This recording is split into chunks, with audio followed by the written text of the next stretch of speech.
Hello everyone and welcome back to the channel. As always, I am Jonathan, your host here at QuickBird Gaming. Thank you for tuning in for another video. I really do appreciate it. So in this week's episode of QuickBird News, we're covering all the gaming news fit to cover from Sunday 15 June to Saturday 21 June. And as always, we got a full slate, lots of stories to talk about, so I better get into it. Alright, the first thing I got to do is talk about Monster Hunter Wilds and where this game is right now. Considering the amount of success the game has had in the first half of this year, along with some Game of the Year buzz, it is a shame to see where it has gone on PC. As this article from Insider Gaming, which was published on Friday 20 June, points out, Monster Hunter Wilds reviews turned overwhelmingly negative on Steam despite its Game of the Year buzz. And it says, when it comes to end of the year Game of the Year awards, Monster Hunter Wilds will be in the running. However, right now its reviews would suggest otherwise, as the game is suddenly being bombarded with negative reviews on Steam. Let's see, it came out on February 28th of this year. Players initially loved it, but the reception toward the game is souring with every review. And I'll go over to the Steam page in just a moment. And it says that this is wild, no pun intended, as it sits at 88 out of 100 on Metacritic on PS5 and 90 on Xbox. From what I understand, the consoles are not having this kind of problem, but the performance on PC has continued. The optimization has continued to be a major headache. And here are some reviews. This game is a mess. It's horribly optimized. Okay, there are not many new monsters or fun fights. Doesn't even run semi-well at 1080 30 FPS. A modern game that doesn't run well at 1080 30 FPS is a problem. Crashes my entire PC. Let's see, another review said game is unoptimized mess, is wholly and pathetically, utterly reliant on fake frames from frame generation and upscaling, which causes the game to look even worse.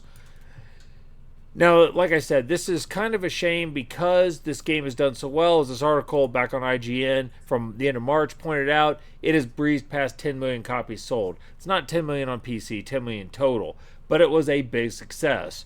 To the point that when it released, I even saw stories that in Japan, companies were giving their employees the day off because they knew so many of them would call in sick to play on release date.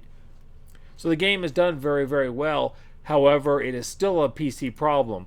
And you can see this has affected the player count.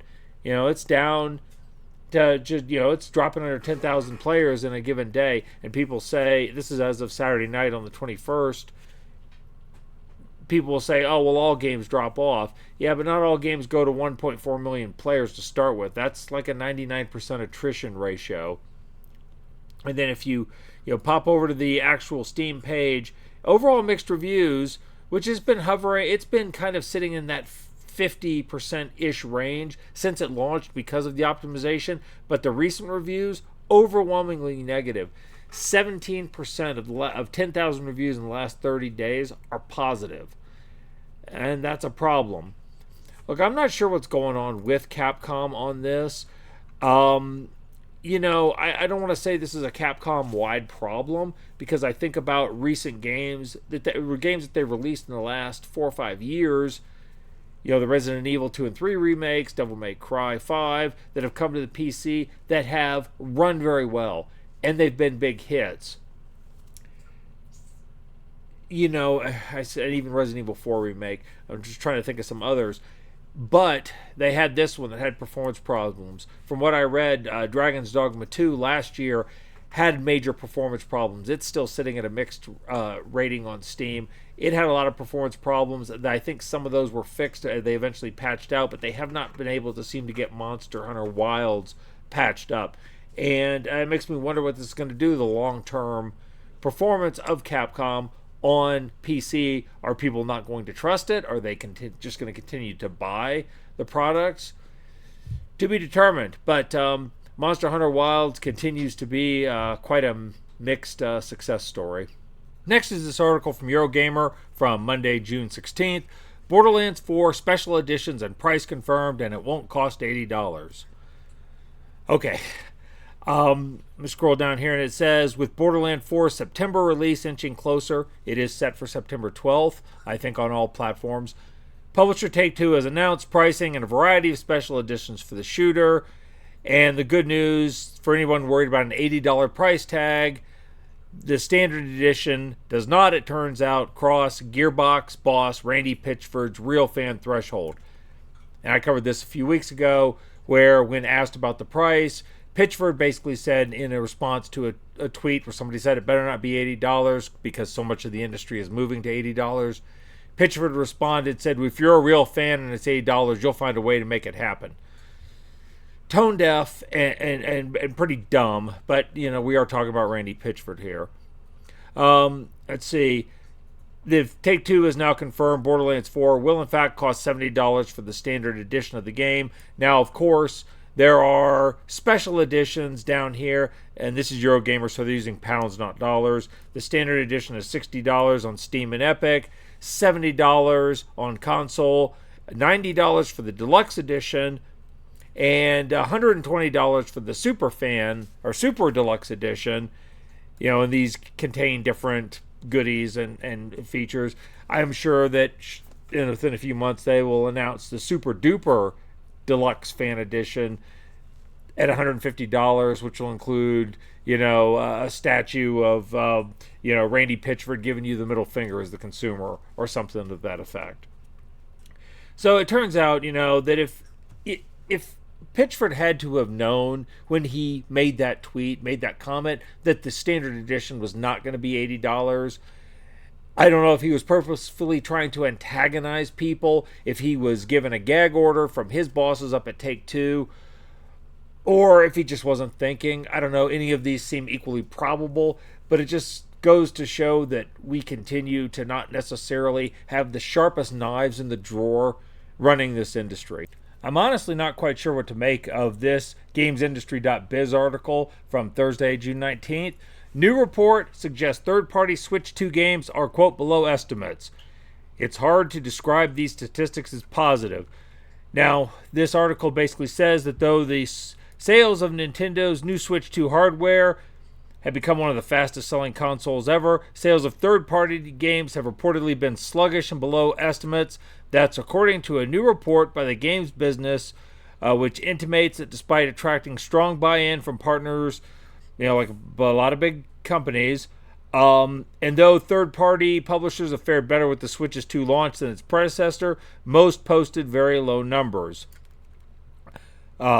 CD Projekt Red's Cyberpunk 2077 is currently the best-selling third-party game in the Switch 2's launch. Let's see.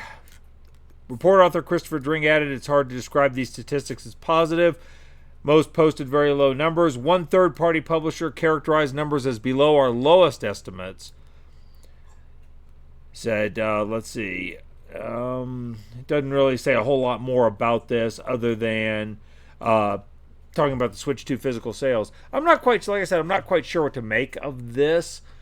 I think it's a little early to be pushing the panic button, and I am no Nintendo fanboy. Quite the opposite. They are one of my least favorite companies because of their business practices. But I think it's a little early to start panicking and saying that all of their third-party sales are going down the toilet. Now, if it did, that would be rather interesting, because the first-party exclusives are what I think give Nintendo its lifeline. People want to play the Mario Karts and the Donkey Kong World offshoots, and all of those exist, and Zeldas and Xenoblade Chronicles, all of those games. But I think they like being able to play Cyberpunk and other games on their platform as well. I think Stellar Blade is trying to move over to Switch 2 and launch.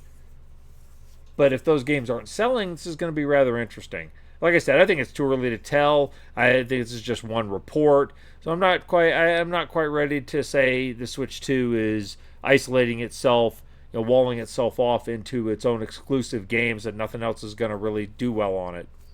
I don't think we're there yet, but I think this bears watching. My, how the tables have turned. This article from PC Games In, which came out on Wednesday, 17 June. Bungie delays Marathon indefinitely, reveals plans for improvements. Marathon, the new extraction first-person shooter from Destiny 2 and Halo creator Bungie, has received an indefinite delay to address player feedback.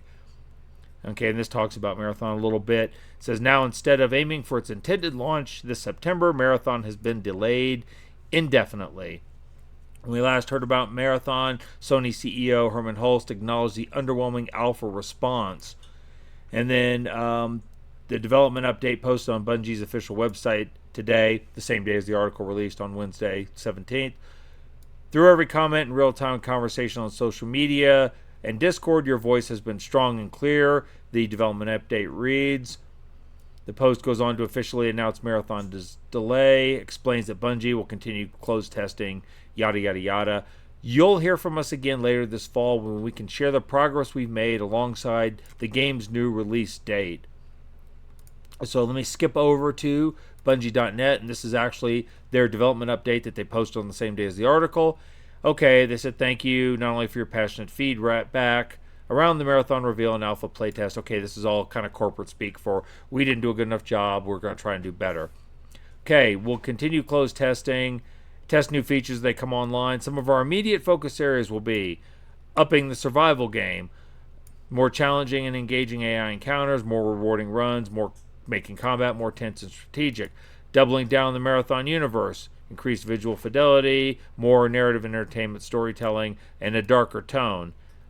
So they're really overhauling this, adding more social experiences, a better player experience for solo duos, and proximity chat.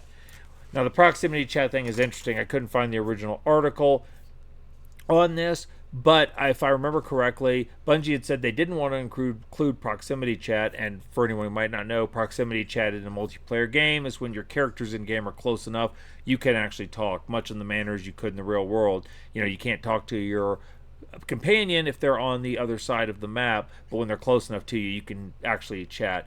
They weren't going to add proximity chat because they said it led to too much toxic behavior, if I'm remembering this correctly. Apparently it wasn't that toxic because after the blowback, they now want to put it in the game, which, you know, tells me that, you know, a lot of these cases, when they say something is we're not doing this because of reason X, it's usually bullshit. There's usually another reason. And I imagine it was because in this case it was too hard, or they just didn't want to do it for some. Yeah, I don't buy that because they wouldn't just do it now if they were worried about player behavior. So there's two things that I kind of take away from this, I think. The first is, one, there is zero mention of the art in this game that was lifted from that artist. You know, I think I don't even think I have to say alleged now. I think that they acknowledged that one of their former employees had done so. All those graphics that were rampant in the game, found in the game's files, there's no mention of these being removed, probably because they're trying to just pigeonhole it and make sure, or, you know, memory hole that information and get people to not think about it. But, you know, the internet doesn't forget. People are going to remember, and I guarantee you that when this game releases, there will be people going through the graphics files and all of the visual presentation with a fine-tooth comb looking for this. And unless they completely scrap it and start over, I would wager something's going to slip through. But that's going to take them time to get out. I know they don't want to talk about it, but this is a big deal.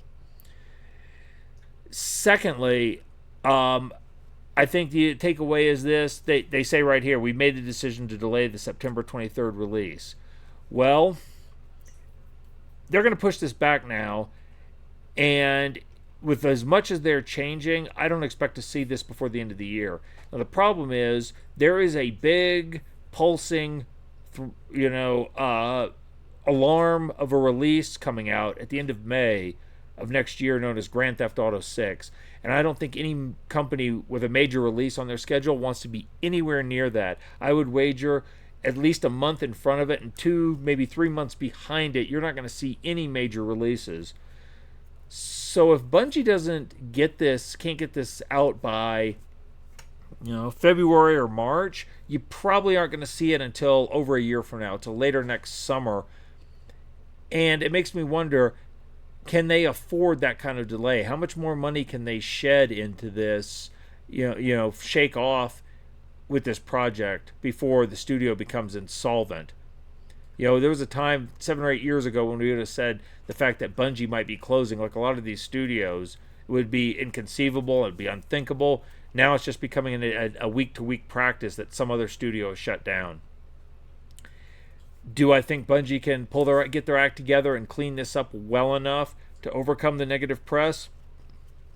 People talk about this, and they talk about, Cyberpunk 2077 overcoming its bad launch, which wasn't. I don't think. This is more. This is kind of more analogous to me than comparing it to No Man's Sky, which is kind of touted as the ultimate redemption arc in video game development. But No Man's Sky was also from a relatively, it was from kind of an unknown, untested company, studio. Cyberpunk was from CD Projekt Red, which was still riding high on The Witcher 3 street cred. Bungie has the street cred, if you want to call it, from Halo and from Destiny and Destiny 2. So I don't necessarily think that this is impossible for them, even if they have a middling launch. But if they have a middling launch that's also delayed by, 8 to 12 months, I don't know. I don't know what we're going to see. And it's entirely possible. I don't wish for this. I hate for this to happen because I know gamers love their games. But it's entirely possible that they could go down and take Destiny 2 down with them. Unfortunately, we're just going to have to wait and see. So hopefully they can get it together. Okay, and what I think is the last bit of straight up bad news for this week's episode is this article from IGN from Friday the 20th. Remedy admits not everything has gone well for FBC Firebreak, pledges to improve multiplayer shooter as it launches to mixed Steam rating. Several things have gone well, clearly not everything has. That pretty much sums it up. For anybody who's unaware, Remedy, the company that made the Alan Wake games and the game Control, launched this multiplayer team shooter, FBC Firebreak, FBC Federal Bureau of Control. It's set in the Control universe along with Control and Alan Wake 2. They launched this shooter. It came out on the 17th, so this last Tuesday. It has not gone well. It is sitting at a mixed review over on Steam, and I can pull up the actual rating right now. It's 65%. So it's actually picked up some. It was in the 50s earlier this week. But more troubling is when I look at the player count as of Saturday night. It's 463 players. It didn't quite break 2,000. So for a release from a fairly major company, this is kind of troubling. They say we are improving some features starting now, and we're not here for your platitudes. We want to know how to improve your player experience. And if you go through and you read the reviews, people are having all kinds of technical issues. Matchmaking appears to be having trouble. Disconnects, bad optimization. That seems to be a recurring theme in video games these days. So they really had some problems. Now, do I think this is going to be long-term trouble for Remedy? Probably not. The Alan Wake games, Control, the Max Payne games, which they're working on remaking, these are all single-player experiences, and I think that's where Remedy's bread and butter is. This kind of multiplayer game was not. It's their first foray into this genre, and clearly it did not go very well. So I don't think this is going to signal long-term problems for the company, at least in terms of people's reception of their games. It may be a long-term financial problem for the company, and that we won't know. I know they're working on Control 2. I really liked the first game. Alan Wake was okay. I haven't played the second one. So I'm looking forward to Control 2. But after this is always a reminder. I won't buy it on release because I'll wait and see, how troubled it is. And that's just the unfortunate reality of today. I wanted to touch on this Game Rant article from Friday the 20th of June. Newly revealed game has serious Uncharted and Tomb Raider vibes. Publisher NetEase Games has announced Blood Message, a single-player action-adventure game set in ancient China. And let's see, it says will be set during 848 AD during the late Tang Dynasty. In the upcoming third-person action-adventure game, players will take on the role of a nameless messenger and his son, I thought it was his daughter, as they travel east along the Silk Road to deliver a message that could affect the future of their homeland. Now, I actually did a reaction to this trailer. The trailer just released a couple of days ago. It's already gotten close to 2 million views as of the recording of this video. I think it was 1.7 million when I last looked. And it looks to be They say Tomb Raider Uncharted. I kind of got an old school Assassin's Creed vibe from it, but you get the idea. It's a third person over the shoulder. There's some stealth. There's stealth takedowns. There's straight up combat. It looks like there's some puzzle solving. And I mentioned when I did the trailer, reaction, I like the fact that that they picked this setting because I think that kind of medieval, China era, circa 850 AD, 1300 years ago or 1200 years ago, is actually really ripe for a video game setting. There aren't a lot of games, certainly in the Western studio market, that are set in that era of Asian gameplay. It usually comes much later. So I think this could be really interesting, and I'm looking forward to it. I had a pretty good reaction to the trailer.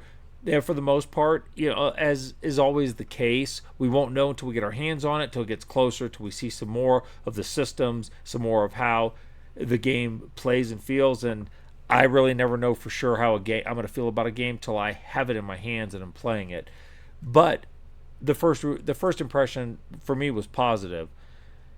And as I mentioned in the trailer reaction, this is also kind of interesting because NetEase is mostly known for mobile type gaming or live service games like Marvel Rivals. This is their first foray into a single player AAA game. But given the success of Black Myth Wukong last year, which was also from a new Chinese company making their first adventure into AAA gaming, we will see how this goes. I am looking forward to seeing more. This IGN article from Wednesday, June 17th is good news for Stellar Blade fans, as they say, as Stellar Blade hits 3 million copies sold, Dev says sequel will have the, quote, rich narrative missing from the original. Shift Up will do its best to get it out in 2027. Now, we have confirmed that Shift Up has said they are working on a follow-up, Stellar Blade 2, and they do plan to get it out in a few years. And as the article reads, as Stellar Blade tops 3 million sales worldwide, director Hyung Tae Kim has revealed the sequel, which has already been confirmed, will have a, quote, serious story. In an interview with This Is Game, Kim admitted the team had developed a deeper story for Eve and company, but the cost of cutscenes became too high, resulting in them having to skip a lot of cinematics and therefore the story itself to get the game over the finish line. That's why we're left with so many questions about Eve's world, including an official explanation as to why she required a costume change so often. And they said they considered adding these in after launch, adding them in retroactively, but Kim was concerned that this would clash with what the players knew and understood of the game. And basically they plan on getting the narrative straight for the second game. Now, to me, the important takeaway from this article is that along with Shift Up's position on the modding community in the last couple of weeks, where they said they love mods, they want to see what people can do with mods, they even kind of threw down the gauntlet and said, yeah, we think all the costume and skin tight and nude mods for Eve were all great, but we want to see mods where people are actually challenging the other players and making the game, more interesting, difficult, or tinkering with the mechanics of the game. In other words, in short, they love the modding community and want to see it. And to me, this right here shows that they are actually responding to player criticism regarding the game. I would say most of the reviews of Stellar Blade have pretty much praised the gameplay. They said it's a great action game, great fighting game, and so on. But they have found fault with the thin characters and basically a non-existent story. So Shift Up says that they are going to focus on fixing those things. They're responding to what the feedback has been given to them. And to me, you can't ask for anything more from a dev studio. Deliver a great game and then try to focus in the next iteration on the parts that weren't up to snuff. That's a thumbs up. This is a W as far as I'm concerned. Can we just not do this? I don't even want to get into this. This just will absolutely end. This will crash and burn. Duke Nukem TV rights purchased by Devil May Cry show creator. And if you know anything about Adi Shankar, in my opinion, the guy is an egomaniac. And he reinforces that down here by saying, it's a middle finger to everyone. When Duke Nukem blew up, a bunch of people sat around trying to turn it into a brand. When it's a middle finger, can't be made by a corporation, because the moment a corporation makes Duke Nukem, it's no longer Duke Nukem. I don't intend on having anyone tell me what to do with this one.